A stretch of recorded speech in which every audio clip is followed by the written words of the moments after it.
Bismillahirrahmanirrahim. Assalamualaikum warahmatullahi wabarakatuh. Waalaikumsalam warahmatullahi wabarakatuh. Alhamdulillah wa kafa wa salli wa sallim ala sayyidina Mustafa wa ala alihi wa siddiqi wal wafa. Allahumma salli ala sayyidina Muhammad wa ala ali sayyidina Muhammad. Allahumma salli ala sinfati lima uli wal khatim lima sabab nasul haqqi bil haqq wa hadi ila siratikal mustaqim wa ala alihi haqqa qadrihi wa miqdaril azim ma'bad. Yang kami hormati segenap para pengurus serta jajaran Dewan Penasehat, Dewan Takmir Masjid Istiqlal yang dirahmati Allah Subhanahu wa taala, tak lupa segenap para jamaah yang juga sama-sama dirahmati Allah Subhanahu wa taala, yang mudah-mudahan panjenengan semuanya diberikan istiqomah oleh Allah Subhanahu wa taala untuk senantiasa berada di jalan Allah dengan kemampuan masing-masing, bagaimana hidup, bagaimana dapat beribadah kepada Allah. Karena setiap manusia punya cara sendiri menghadap dengan Allah, tujuannya sama, yakni mengharap ridhonya Allah. Bagi yang mampu qiyamul lail, laksanakan qiyamul lail. Bagi yang mampu sholat duha, laksanakan sholat duha. Yang mampu sedekah, infak, laksanakan. Jadi amal ibadah, sebaik-baik amal ibadah itu sesuai kemampuannya, namun yang lebih utama dari itu ikhlasnya. Jadi kalau ikhlas ini sudah didahulukan, maka insya Allah amal-amal yang lain akan jadi ringan. Semoga apa yang kita niatkan, apa yang kita hajatkan, baik itu hajat dunia, hajat akhirat, tujuannya untuk diri sendiri, untuk keluarga, untuk jamaah, untuk lingkungan masyarakat ini, senantiasa dicatat oleh Allah sebagai amal ibadah terbaik kita, sehingga kelak diberikan kemudahan saat sakaratul maut, diberikan kemudahan saat melewati siratul mustaqim, dan diberikan kemudahan berjumpa dengan Rasulullah di surga. Amin ya rabbal alamin. Alhamdulillah, maka dengan berbagai nikmat yang Allah berikan kepada kita pada pagi hari ini, terlebih nikmat iman dan Islam, nikmat kesehatan, nikmat kesempatan, maka sangat bersyukurlah kita. Dengan nikmat sehat ini kita gunakan dengan sebaik-baiknya. Semoga dengan nikmat sehat ini kita dapat menjadi hamba Allah yang bersyukur atas semua nikmatnya, mulai nikmat yang kecil, nikmat yang dirasakan, bahkan nikmat yang tidak dirasakan yang Allah berikan cuma-cuma ini, senantiasa kita selalu ingat bahwa ini semuanya dari Allah dan kembalinya kepada Allah. Semoga kita semuanya istiqomah di jalan Allah, serta diberikan keluarga sakinah, mawaddah, warahmah, diberikan keturunan anak soleh dan solehah, diberikan keberkahan rezeki halalan, thayyiban, mubarakan dalam rangka niat ibadah kepada Allah, dan serta dalam rangka mengharap cinta dari Rasulullah. Untuk itu mari kita niatkan semua apa yang kita niatkan untuk mengharap ridha Allah dan mengharap syafaat dari Rasulullah, dengan mengharap karamah, fadilah, hurmah, sirri suratul Fatihah ala hadhihi niyyah al-qadr salihah bi syafaati Rasulullah sallallahu alaihi wasallam. Al-Fatihah. A'udzu billahi minasyaitonir rajim. Bismillahirrahmanirrahim. Alhamdulillahirabbil alamin arrahmanir rahim maliki yaumiddin. Iyyaka na'budu wa nasta'inu shiratal mustaqim shiratal ladzina an'amta 'alaihim ghairil maghdubi 'alaihim waladdallin. Amin. Para jemaah yang dirahmati Allah, pada kajian Bulan yang lalu kita membahas tentang sabar. Sedikit saya mengutip kalimat sabar ini sebelum kita lanjutkan bab yang kedua, yakni keutamaan masjid. Pada pertemuan yang lalu, as-sabru ala arba'ati awjahin. Sabar itu terbagi menjadi 4. Sabrun al-fara'id, yaitu sabar atas sholat-sholat fardu.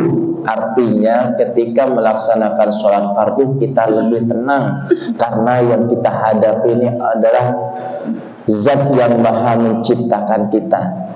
Ya, ini karena ngadep Allah harus lebih sopan, harus lebih baik, harus lebih sempurna daripada menghadap makhluknya Allah. Termasuk pakaian-pakaian kita, termasuk akhlak-akhlak kita, termasuk kebersihan kita, hadas kita, itu harus lebih sempurna daripada menghadap makhluknya Allah. Yang kedua, sabrun ala adannas, sabar atas musibah. Apapun musibah yang diberikan Allah, pertama kita harus sadar bahwa itu takdirnya Allah untuk kita. Dikasih sakit, yakin itu Allah yang ngasih, dan tetap ikhtiar dengan sakitnya kita. Nah, di sini memang berat urusan sakit ataupun ujian-ujian yang lain yang terbaru di kota Samarinda, kebakaran yang menimpa di Dr. Sutomo yang sangat besar, bahkan musibah yang lain Allah sudah takdirkan. Maka apa? Sabar. Karena memang sabar itu berat, dan hanya orang sabar itu adalah orang-orang yang dipilih oleh Allah. Berat di dunia tapi ringan nanti di akhirat. Wa sabrun 'alal fakir, wa sabrun 'alal faqri, dan sabar atas kefakiran. Nah, ini fakir, ada juga fakir ini diartikan juga sebagai miskin. Ada yang mengartikan fakir itu tidak punya apa-apa. Sabar memang. Khususnya fakir lebih banyak diartikan dengan kemampuan keuangan finansial. Sabar juga karena Allah memang memilih kita, memilih jenengan untuk menjadi seorang fakir di dunia. Tapi kelak orang-orang fakir ini di akhirat Allah akan muliakan. Jadi hitungannya jangan urusan dunia saja. Berpikirlah bahwa nanti kelak di akhirat Allah akan muliakan kita dengan kefakiran ini. Fasabru 'alal fara'idi taufiqun. Sabar atas sholat adalah merupakan pertolongan Allah. Yakinlah bahwa semua ujian-ujian apapun bentuknya diterima oleh kita adalah pilihan dari Allah, dan itu merupakan pertolongan yang Allah akan berikan kepada kita. As-sabru 'alal musibati masubatun. Musibah, bersabar atas musibah akan dibalas dengan pahala. Was-sabru 'ala adannas mahabbatun. Sabar atas menyakiti manusia atau disakiti manusia merupakan bentuk mahabbatun, merupakan bentuk cinta dari Allah. Berat Pak, urusan sabar ini berat sekali, ya. Namun ini ingat, pahala ada wujud cinta dari Allah. Nah, kalau sudah kita dicintai Allah, betapa senangnya hati ini, betapa bersyukurnya hati. Wong kita ini dicintai oleh pasangan kita aja senangnya, dicintai oleh anak-anak kita aja senangnya, apalagi dicintai Allah, apalagi kita dicintai Rasulullah.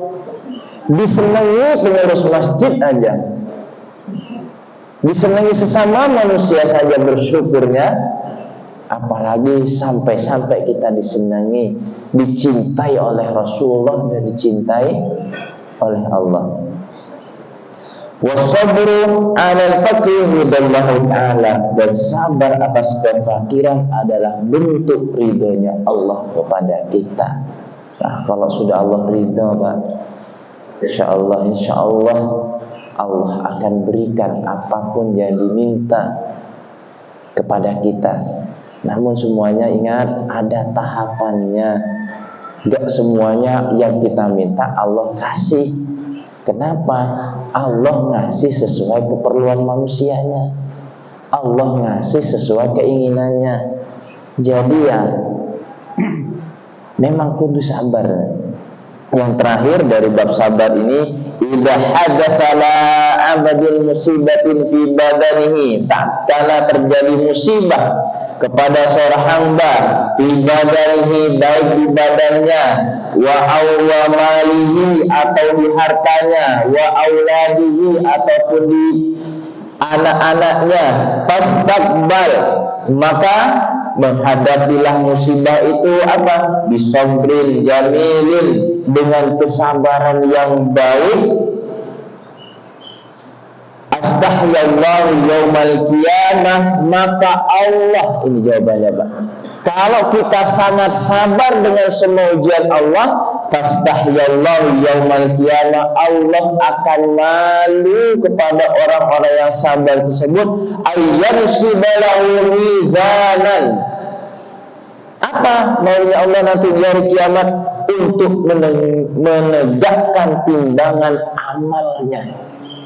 Amal kebaikannya itu Allah akan memberatkan. Amal kebaikan diberatkan sehingga nanti semua ujian-ujian itu, musibah-musibah kesabarannya Allah akan tingkatkan. Timbangan amal itu, mizannya ini lebih banyak dengan kebaikan-kebaikannya. Nilai pahalanya bertumpah ruah. Maka bersyukurlah.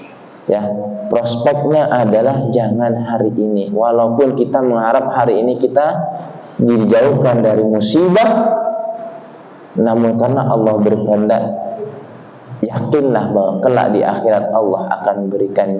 Allah malu. Bagaimana rasanya kalau kita aja malu dengan sesama manusia, bagaimana kalau Allah malu dengan kita? Kalau sampai Allah tidak memberikan mizan yang terbaiknya serta tidak ditempatkan di surganya, maka inilah ketentuan Allah yang sebaik-baiknya untuk kita.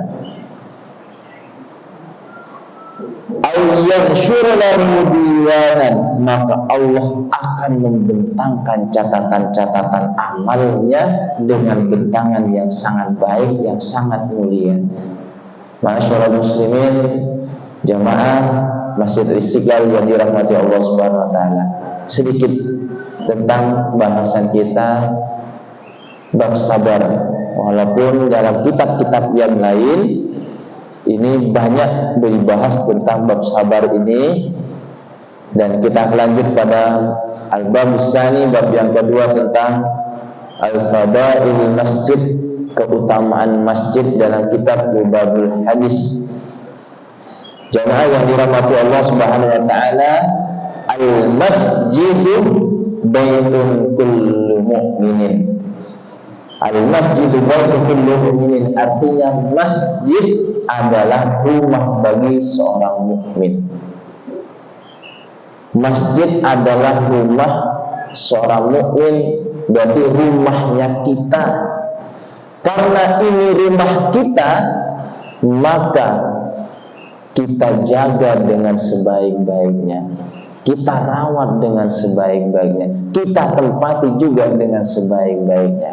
Terlebih masjid ini dalam proses pembangunan. Selayaknya masjid ini menjadi rumah kita, dan ini rumahnya Allah, rumah tempat ibadah kita, maka ayo sama-sama kita bangun bersama dengan kemampuan kita. Yang mampu dengan harta, ayo berikan hartanya. Yang mampu dengan tenaga, berikan tenaganya. Untuk apa? Yang untuk ngecor, untuk ngangkat semen, untuk ngaduk lulu, ataupun menjaga kebersihannya. Ini kan bagian dari perjuangan kita. Yang mampu dengan pikirannya, ide-idenya, gagasan-gagasannya, lakukan. Yang terakhir, yaitu yang tidak mampu dengan tiga-tiganya, dengan doa. Bahwa ad'aful iman. Nah, kalau sudah cuma mampu doa, Istilahnya itu seringan-ringannya iman kita. Maka apa? Ayo makmurkan masjid ini, karena bagi siapa yang memakmurkan masjid, maka Allah akan juga memakmurkan kehidupannya. Man bana masjidan banallahu yaumal qiyamah. Banallahu baitan yaumal qiyamah. Ini pahala yang paling akan kita rasakan, Mbak. Kita bangun masjid ini gotong royong, nanti kita akan punya tempat di masjid itu juga. Allah berikan surga bagi orang-orang yang senang berada di masjid, senang membangun masjid, senang memakmurkan masjid. Idza ra'aitumur rajula malazimal masjid, ketika kita melihat seseorang melangkahkan kakinya ke masjid, senang berada di masjid, senang menghidupkan suasana masjid, fashhadu, maka saksikanlah, maka sesungguhnya bil imani, sesungguhnya orang tersebut termasuk orang-orang yang beriman. Termasuk orang-orang yang beriman. Orang yang sudah berada di masjid berarti dia beriman. Kuat imannya, Pak. Berarti kalau sudah keluar masjid nggak beriman, tetap, Pak. Beda rasanya, Pak. Antara kita berada di masjid dan berada di luar masjid, itu suasananya akan beda. Ketenangan hati pasti, hakul yakin, kita akan merasakan lebih tenang berada di masjid daripada di tempat yang lain. Nah, ini maka siapapun yang berada di sini, mari kita niatkan, ya, tujuannya ke masjid ini untuk apa? Tujuan bangun masjidnya untuk apa? Ini mari sama-sama fasyawirhum billah. Kita musyawarah.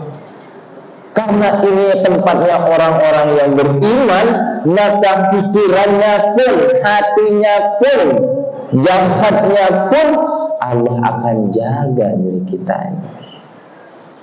Wawasannya pun, keinginan pun untuk memakmurkan masjid ini, untuk menghidupkan masjid ini, berarti kita ada iman. Ikut berpikir aja, Pak, ya gimana ya masjid ini kok biar cepat selesai. Itu sudah masuk bagian dari iman. Oh ya, saya punya ada 10.000 nih, bisa nyumbang apa ya? Punya 100.000 nih buat bisa nyumbang apa ya? Apakah perlu kita ikrarkan sumbangan kita? Kalau memang dalam rangka syiar, mengajak yang lain, boleh diikrarkan, Pak. Tapi sebaik-baik sedekah adalah yang disembunyikan. Sehingga apa? Tangan yang kanan tuh tidak tahu, tangan yang kiri tidak tahu kalau tangan kanan memberi. Itu kan termasuk orang-orang yang akan dilindungi oleh Allah yaumul qiyamah. Maka dari itu mari, apa salah satu langkah kita berada di masjid? Ini selalu akan kita gaungkan. Ketika kita mau berangkat ke rumah, ingat luruskan niat kita. Untuk apa kita ke masjid? Salah satu amaliyah yang sangat baik ketika kita akan memasuki masjid, kondisikan bahwa kita ketika masuk masjid sudah dalam keadaan bersuci. Baik suci hadas kecilnya ataupun hadas besarnya.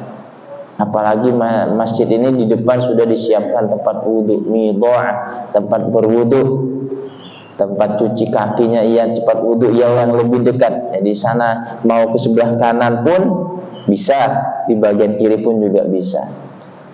Salah satu adabnya juga mengulang kembali, yakni ketika masuk masjid disunnahkan kita membaca doa. Sebelum baca doa, ketika kita mau melangkah kakinya adalah melangkahkan kaki kita dengan ketika masuk dengan kaki yang kanan, ketika keluar dengan kaki yang kiri. Dan doanya pun insya Allah sudah masyhur. Bismillahirrahmanirrahim.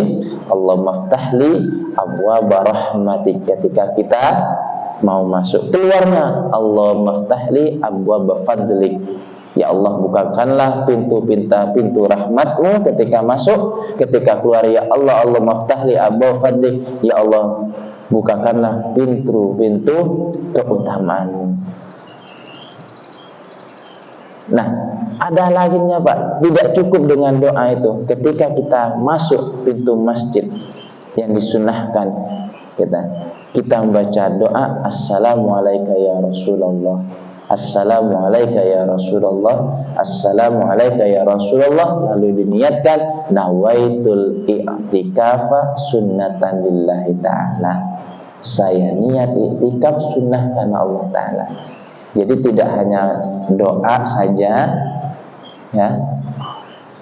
Kita ketika sudah masuk pintu masjid tambahkan Assalamualaikum ya Rasulullah, Assalamualaikum ya Rasulullah, Assalamualaikum ya Rasulullah, Allahumma nawaitul i'tikafa sunnatan lillahi ta'ala.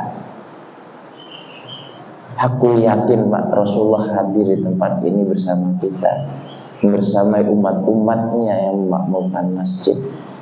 Tidak cukup di situ, apa yang dilakukan?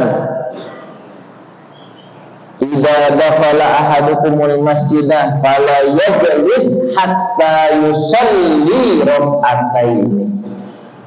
Jika seseorang, jika para jamaah memasuki masjid setelah tadi diawali dengan membaca niat masuk masjid ditambah niat i'tikaf, maka yang dilakukan oleh seorang umat muslim adalah maka janganlah duduk, fala yajlis, ya, fala yajlis, maka janganlah duduk hatta yusalli rak'ataini, yakni sampai apa? Dia melaksanakan sholat sunnah 2 rakaat.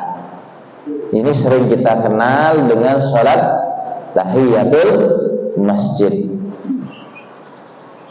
Niatnya bagaimana? Usolli sunnatan tahiyatul masjidi raka'ataini lillahi ta'ala.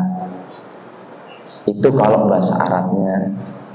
Boleh nggak pakai bahasa Indonesia, bahasa kita? Kan niat itu di hati, bukan di lisan. Lisan itu penguatnya, ya. Niat sholat yang dilisankan itu penguat, takdiran sebagai pengingat, penguat juga. Niatnya di mana? Tetap di hati bersamaan dengan takbirnya. Ini yang harus kita keluarkan. Saya niat sholat sunnah tahiyatul masjid 2 rakaat di hati bersamaan dengan takbir. Ini yang harus kita sama-sama niat 2 rakaat. Setelah itu baru doa. Apalagi kalau subuh itu Pak, pahalanya masya Allah ya. Kalau subuh itu banyak pahalanya. Syukur-syukur datang lebih awal, ada sholat tahajudnya, ada sholat tahiyatul masjid, ditambah sholat fajar, masih sholat qobliyah subuh, ditambah subuh. Setelah ini kita sholat syuruk, insya Allah 2 rakaat. Kita berarti kalau sudah kita laksanakan yang sunnah-sunnah saja, kita sudah melaksanakan 10 rakaat. Apalagi kita menunggu sebentar, ditambah sholat duha, masya Allah. Betapa banyak nilai pahala kita yang akan kita terima dari Allah. Tapi ingat, jangan karena banyak rakaat malah kita menghitung pahala sholat fajar, sholatul fajri, ya, pahalanya sholat fajar khairun minad dunya wa ma fiha, lebih utama dari dunia dan isinya. Wah, sudah banyak pahala saya, dunia dan seisinya, ditambah sholat duha. Jangan ngitung-ngitung pahala, karena Allah Maha tahu dengan apa yang kita niatkan, dan Allah Maha tahu menilai pahala kita. Jangan yang dihitung pahalanya, maksiatnya kita juga banyak. Kan begitu ya Pak? Maksiatnya juga banyak, pahalanya juga banyak. Maka ayo timbang-timbang, sehari ini kita lebih banyak pahalanya atau lebih banyak dosanya? Lebih banyak amal jariahnya atau lebih banyak maksiatnya? Ini yang harus kita hati-hati selaku muslim yang berada di masjid ini sama-sama hari. Jangan lagi-lagi kita hitung-hitungan masjid. Baik, kita selanjutnya Apa salah satunya kita ketika kita memakmurkan masjid, dan apa yang kita lakukan? Dalam kitab Ribabul Hadis dijelaskan hal-hal yang ringan yang dapat kita lakukan oleh siapapun. Ini hal-hal yang ringan, jangan yang berat dulu. Kita bahas yang ringan-ringan. Syuruk masih 20 menit lagi, Pak. Masih lama, baik. Baik, apa? Irtafa'atil masajidah. Ini ketika kita berada di masjid, hal-hal yang harus diperhatikan. Irtafa'atil masajidah syakiyatan. Masjid-masjid akan naik seraya mengadukan penghuninya. Masjid ini akan menjadi saksi kita, akan menjadi saksi yang akan diadukan nanti oleh para malaikat. Masjid mengadukan ke malaikat, malaikat menyampaikan juga kepada Allah, melaporkan apa? Yakni min ahliha, daripada penduduknya, daripada jamaahnya, daripada orang-orang yang berada di sekitarnya.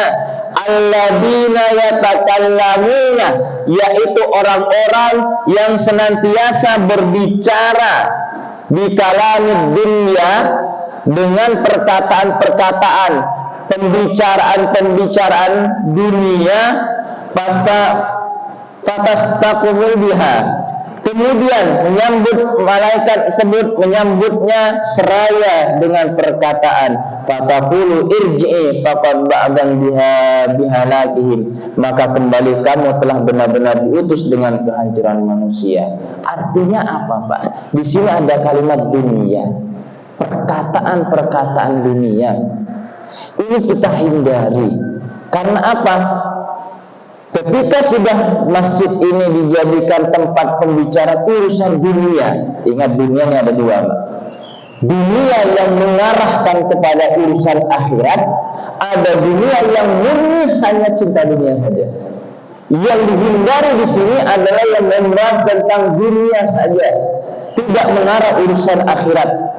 Maka kalau sudah urusan dunia yang dibicarakan di masjid ini, tidak ada urusan dakwahnya sedikit pun, maka sia-sialah kita mendirikan masjid ini.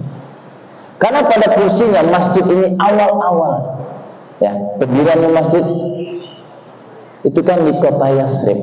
Saat Rasulullah akan hijrah sekarang di kota Madinah, masjid dulu dibangun murni, tidak hanya urusan ibadah, tapi sebagai balai pengobatan, sebagai sarana musyawarah, sebagai sarana dakwah.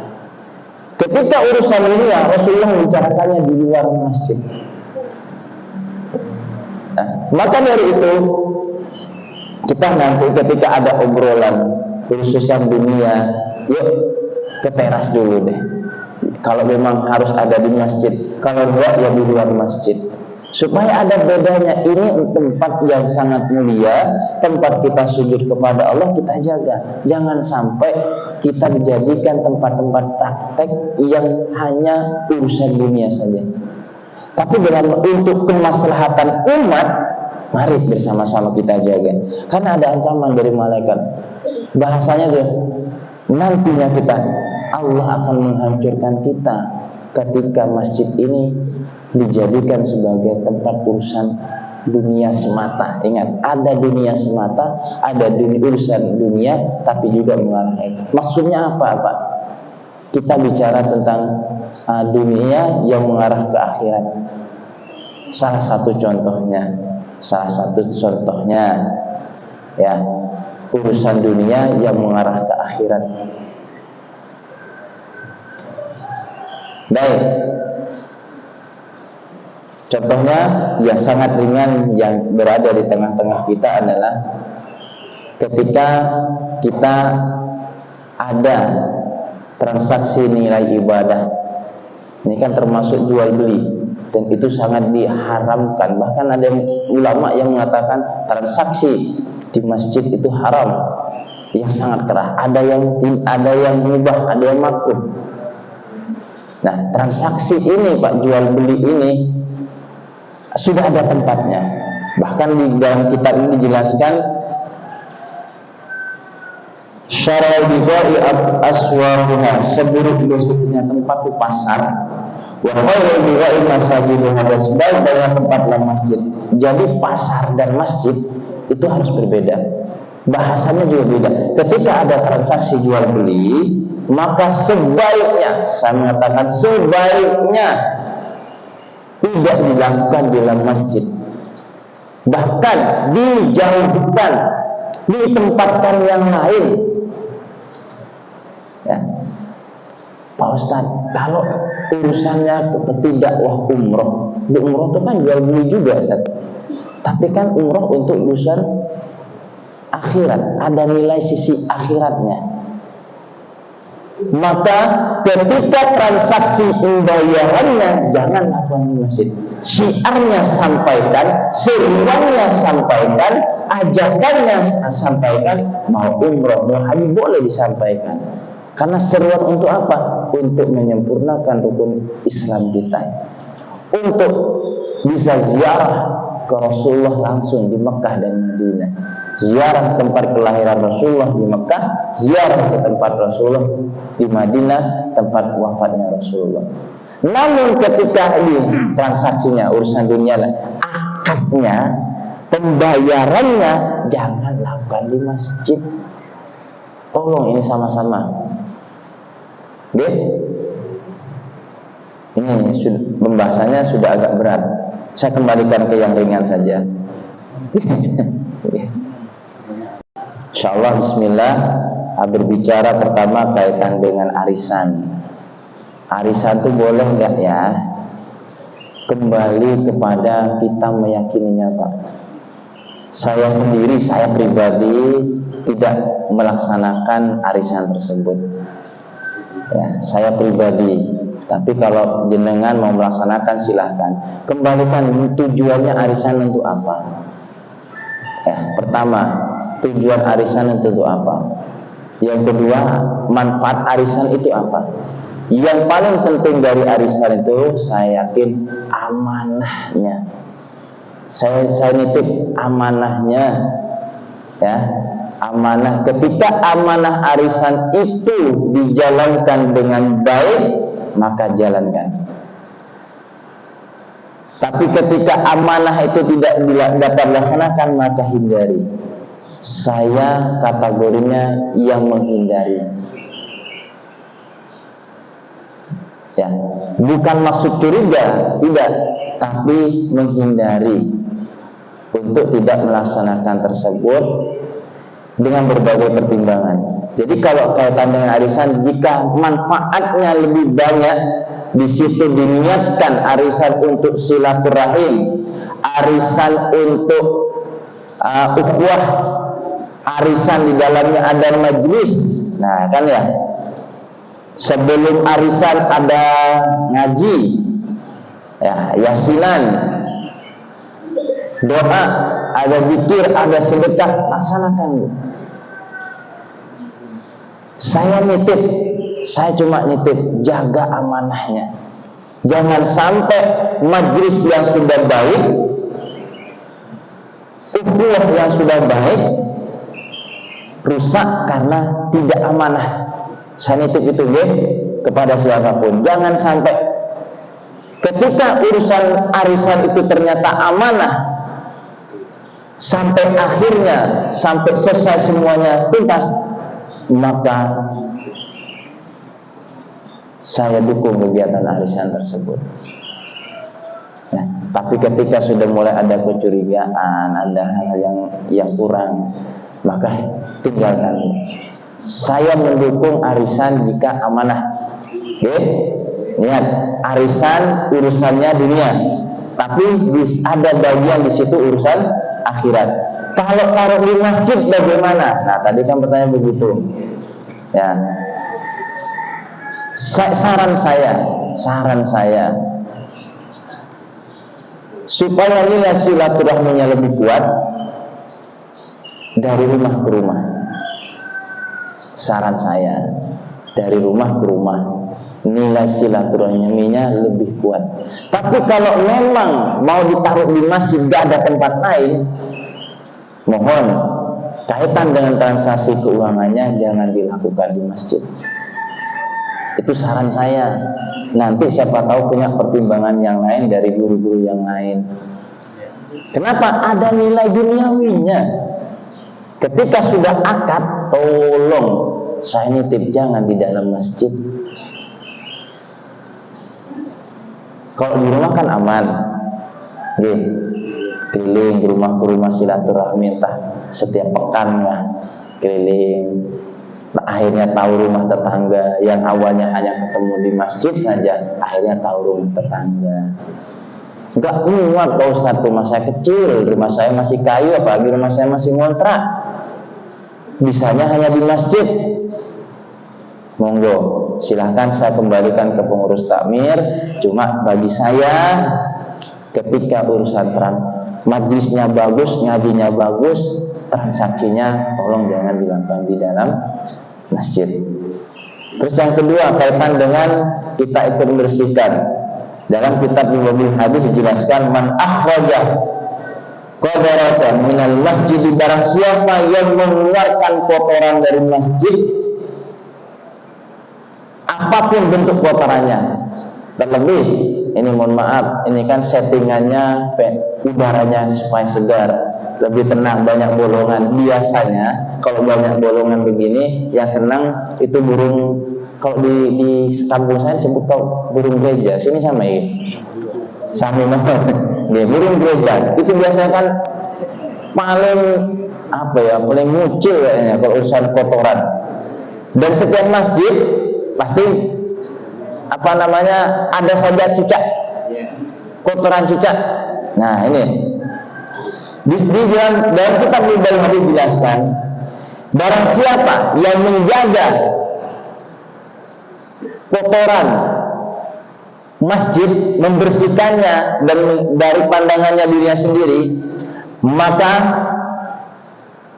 akhrajallahu ta'ala min a'dhama dunubihi, maka Allah akan mengeluarkan sebesar-besar dosanya. Ini Pak, ngapunten, jorok memang Pak ya. Kotoran burung ini jorok, apalagi masih basah, apalagi masih baru. Itu kan sedikit orang mengambil. Tapi ingat, ketika kita mengambil kotoran tersebut, membersihkan, ini kan banyak tisu. Ingat, dibersihkannya tidak hanya cukup, ingat, bersih dengan suci beda. Ini yang harus sama-sama diperhatikan oleh pengurus Mas Takmir. Bersih itu belum tentu suci Pak, tapi suci sudah pasti bersih. Maka yang kita jaga suci atau bersih di masjid ini? Sucinya. Maka ketika najis yang ringan, contoh kotoran burung ini ataupun kotoran cicak, pertama memang kita bersihkan, ambil tisu, tidak hanya cukup di situ Pak, karena salah satu membersihkannya adalah dengan air. Tidak harus disiram juga, yang ringan. Itu kan najis ma'fu yang sulit untuk kita bersihkan. Maka kalau kami di musola kami ketika menemukan itu tidak harus digiling, dicuciin itu, tidak. Hanya di daerah tersebut yang dicuci, dibersihkan, atau saya panggilingan di area tersebut saya basahi. Dengan tisu ini kita lipat-lipat, ini kan dikasih air, sentuhin. Satu kali cukup, bagi saya harus 3 kali Pak. Kenapa? Supaya lebih yakin. Tapi jangan setelah basah yang pertama dibalikin lagi. Ini namanya najis sudah. Mohon maaf nih, contoh nih, ambil ini yang kering, ambil set, balik lagi set. Ini sama saja, najis yang pertama hilang, ditambah lagi. Tapi tidak seperti itu caranya. Atau malah cuma didorong set, akhirnya padahal najisnya di sini, karena didorong itu sepanjang itu najisnya nanti Pak. Maka mohon maaf kepada marbot masjid ataupun yang membantu makmurkan masjid ini, ketika ada najis bersihkan area sini dulu, dibersihkan, disucikan. Ingat, bersih dan suci. Ambil tisu yang berikutnya, basahi. Nah, Kalau kami langgar kami di masjid kami itu, kalau yang ringan cukup dengan tisu itu, tapi berganti, jangan lipat berikutnya, tindisin lagi, sama saja Pak. Itu namanya najisnya bertambah, tidak hilang. Ini salah satunya. Apalagi menemukan sampah-sampah yang lain, kotoran-kotoran yang lain, yang kecil saja Allah angkat dosa kita. Apalagi yang besar, apalagi yang hari-hari. Maka sungguh mulia marbot kita yang setia membersihkan masjid ini. Tolong sama-sama dijaga kebersihan masjid. Jadi ketika ngetel masjid tidak hanya hati-hati ketika ada kotoran itu dibablas, akhirnya najisnya menyebar, bukan di satu tempat. Tolong ini sama-sama diingat. Berikutnya secara singkat yang kaitannya masjid direnovasi. Di situ ada amal-amal, ada infak kita, ada sedekah kita. Berarti kalau sudah dibongkar habis dong amal kita. Wallahu a'lam, Allah Maha tahu, Bu. Secara akal manusianya selesai, Bu. Tapi Allah Maha tahu dengan amal ibadah kita. Karpetnya sudah jabuk, diganti, kan nggak dipakai lagi. Berarti amal kita sudah selesai di situ. Allah Maha tahu dengan amal tersebut. Saya nggak bisa mengagumi selesai sudah. Karena urusan amal, urusan pahala, Allah lebih tahu dari kita. Maka berhusnudzon sama Allah bahwa ketika infak kita masuk ke masjid, maka seumur itu Allah tetap, seumur kita dan seterusnya itu akan ada. Walaupun ada berapa dalam kitab, ketika masjid hilang, ya hilang juga. Tapi saya meyakini itu, saya lebih meyakini ketika urusan amal jariah, infak, sedekah ke masjid, saya meyakini bahwa Allah lebih tahu dengan apa yang kita niatkan, yang kita amalkan. Allah yang menghitung pahala kita. Sekali lagi, urusan pahala kita jangan hitung-hitungan dengan Allah. Yakin saja, yakin satu yakin-yakinnya bahwa amal kita terus bersambung, terus dicatat oleh Allah. Jangan memutus direnovasi, selesai di amal saya. Supaya nggak putus, tambahin lagi, saran saya, tambahi amalnya supaya melekat. Yang pertama ada, ditambahi lagi, maka melekat, bersambung namanya amal itu. Insya Allah ini kaitan masjid, ini panjang. Saya masih bahas separuh saja dari kitab Lubabul Hadis. Insya Allah jika nanti ada kesempatan berikutnya, sudah masuk nih. Masuk waktunya sholat surut, karena surut itu sebentar saja. Ya, sebentar, maka jangan sia-siakan ketika ada surut, kita gunakan untuk niat ibadah kepada Allah. Kita niatkan ibadah sunnah ini berjamaah, niat lillahi ta'ala. Mudah-mudahan apa yang kita niatkan, apa yang kita kaji pada pagi hari ini, subuh ini, senantiasa menjadi ilmu yang bermanfaat di sisi Allah Subhanahu wa ta'ala dan bermanfaat untuk ilmu kita. Mohon maaf Ibu, ngapunten nggih, jawabannya singkat padat. Kalaupun masih kurang atau kurang pas, monggo nanti bisa dikonsultasikan, disampaikan kepada kiai atau asatidz, para habaib yang mengisi di majlis ini untuk menyempurnakan ataupun mengoreksi jawaban Allah. Ngapunten, mudah-mudahan Allah manfa'na bima 'allamtana wa 'allimna ma yanfa'una. Allahumma barik lana fi 'ilmina wa barik lana fi umrina wa barik lana fi hajatina wa barik lana fi niyatina wa qul salihan syafaat Rasulullah sallallahu. Rabbana atina fid dunya hasanah wa fil akhirati hasanah wa qina adzabannar. Rabbana ighfir lana dzunubana wa li walidina wa li walidina warhamna kama rabbayana shaghira. Sallallahu alaihi wa alihi wasallam walhamdulillahi rabbil alamin. Bibarakatil Fatihah. A'udzubillahi minasyaitonir rajim. Bismillahirrahmanirrahim. Alhamdulillahirabbil alamin arrahmanir rahim maliki yaumiddin.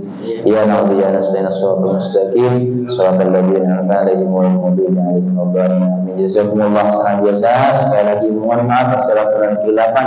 Semua kebaikan datangnya dari Allah, semua kekurangan kesalahan murni karena kebodohan saya. Wabillahi taufiq wal hidayah wa ridha wal inayah.